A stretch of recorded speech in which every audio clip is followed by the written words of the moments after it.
दोस्तों, कैसे हैं आप सभी का स्वागत है आपके अपने इस YouTube चैनल हिंदी की बिंदी में। तो दोस्तों, आज हम बात कर रहे हैं रामधारी सिंह दिनकर के जीवन परिचय की। तो आजकल जो है वो अभी मैं आप सभी को जीवन परिचय पर चर्चा कर रही हूँ, अलग अलग जो लेखक कवि हैं उनके जीवन परिचय की। तो आज हम चर्चा करने वाले हैं रामधारी सिंह दिनकर के जीवन परिचय की।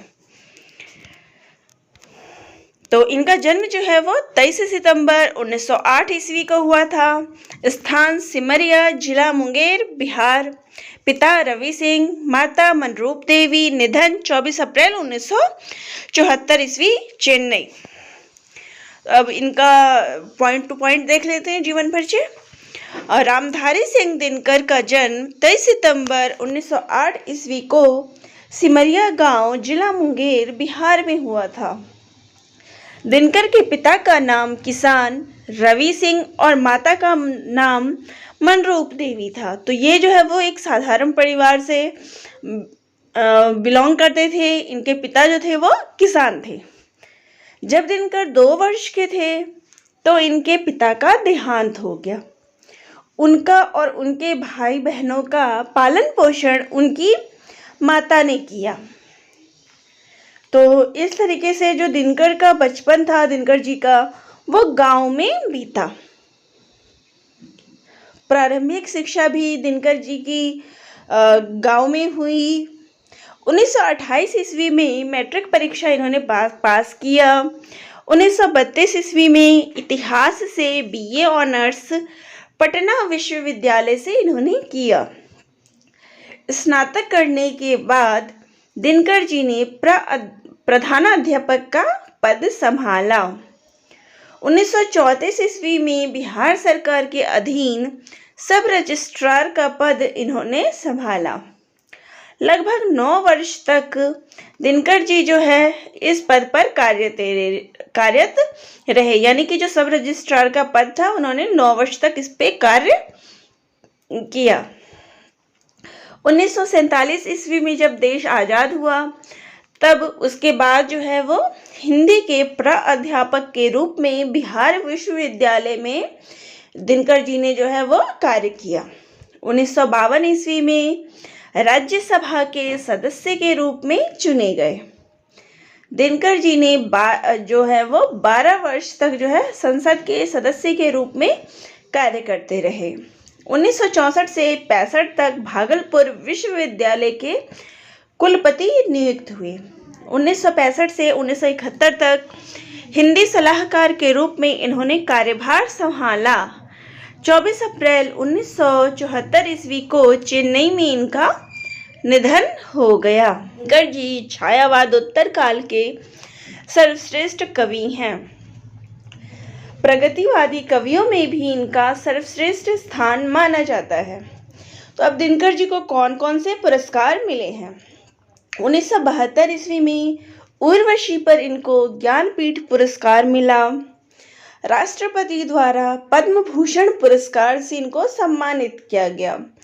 संस्कृत के 4 अध्याय पर दिनकर जी को साहित्य अकादमी पुरस्कार मिला। राष्ट्र कवि की उपाधि दिनकर जी को भी प्राप्त है। तो एक किसे प्राप्त है? मैथिली शरण गुप्त को। और दूसरी किसको प्राप्त है? तो दिनकर जी को भी।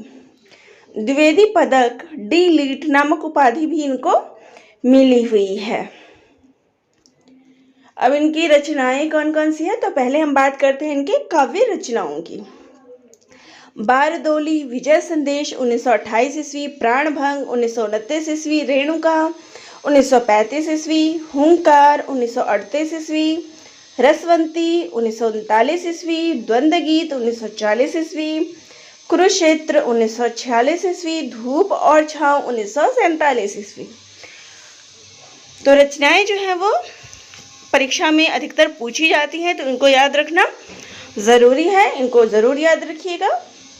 सामधेनी 1947 ईस्वी, बापू 1947 ईस्वी, इतिहास के आंसू 1951 ईस्वी, मिर्ची का मज़ा 1951 ईस्वी, रश्मि रथी 1952 ईस्वी, दिल्ली 1954 ईस्वी, नीम के पत्ते 1954 ईस्वी, नील कुसुम 1955 ईस्वी। सूरज का ब्याह 1955 ईस्वी, चक्रवात 1956 ईस्वी, कविश्री 1957 ईस्वी, सीपी और शंख 1957 ईस्वी, नए सुभाषित 1957 ईस्वी, लोकप्रिय कवि दिनकर 1960 ईस्वी, उर्वशी 1961 ईस्वी, परशुराम की प्रतीक्षा 1963 ईस्वी, आत्मा की आंखें 1964 ईस्वी, कोयला और कवित्व 1964 ईस्वी, हारे को हरिनाम 1970 ईस्वी, दिनकर के गीत 1973 ईस्वी, रश्मि लोक 1974 ईस्वी। अब इनकी गद्य रचनाएं कौन कौन सी है? मिट्टी की ओर 1946 ईस्वी, चित्तौड़ का साका 1948 ईस्वी, अर्धनारीश्वर 1952 ईस्वी, रेती के फूल 1954 ईस्वी, राष्ट्रभाषा और राष्ट्रीय एकता 1955 ईस्वी, हमारी सांस्कृतिक एकता 1955 ईस्वी, भारत की सांस्कृतिक कहानी 1955 ईस्वी, संस्कृति के 4 अध्याय 1956 ईस्वी, उजली आग 1956 ईस्वी, देश विदेश 1957 ईस्वी, काव्य की भूमिका 1958 ईस्वी, वेणुवन 1958 ईस्वी, वट पीपल 1961 ईस्वी, लोकदेव नेहरू 1965 ईस्वी, शुद्ध कविता की खोज 1966 ईस्वी, राष्ट्रभाषा आंदोलन और गांधी जी 1968 ईस्वी, हे राम 1968 ईस्वी, धर्म नैतिकता और विज्ञान 1969 ईस्वी, संस्मरण और श्रद्धांजलियाँ 1970 ईस्वी, भारतीय एकता 1971 ईस्वी, मेरी यात्राएं 1971 ईस्वी, विवाह की मुसीबतें 1973 ईस्वी, दिनकर की डायरी 1973 ईस्वी। तो ये थे दिनकर जी के काव्य और गद्य रचनाएं। अब उनकी भाषा शैली कैसी थी? तो दिनकर जी की भाषा शुद्ध परिमार्जित खड़ी बोली है। इनकी भाषा संस्कृत निष्ठ है। इनकी भाषाओं में मुहावरों व कहावतों का भी प्रयोग मिलता है। शैली, इनकी शैली ओज और प्रसादपूर्ण है। इन्होंने विवेचनात्मक, उद्धरण और सूक्ति शैली का प्रयोग किया है। तो दोस्तों, ये थे दिनकर जी का जीवन परिचय, उनकी काव्य और गद्य रचनाएं और उनकी भाषा शैली। तो आप सभी को कैसा लगा कमेंट बॉक्स में ज़रूर बताइएगा। अगर कोई त्रुटि हो तो वो भी ज़रूर बताइएगा, ताकि मैं अगले वीडियो में उसको ठीक कर सकूं। तो अभी जो है हम इसी के ऊपर चर्चा करेंगे, जीवन परिचय की, अलग अलग कवियों की जो जीवन परिचय है, लेखकों की। इसके बाद जो है मैं आपको प्रश्न उत्तर भी करवाऊंगी और भी जो टॉपिक्स है वो भी कवर करवाऊंगी।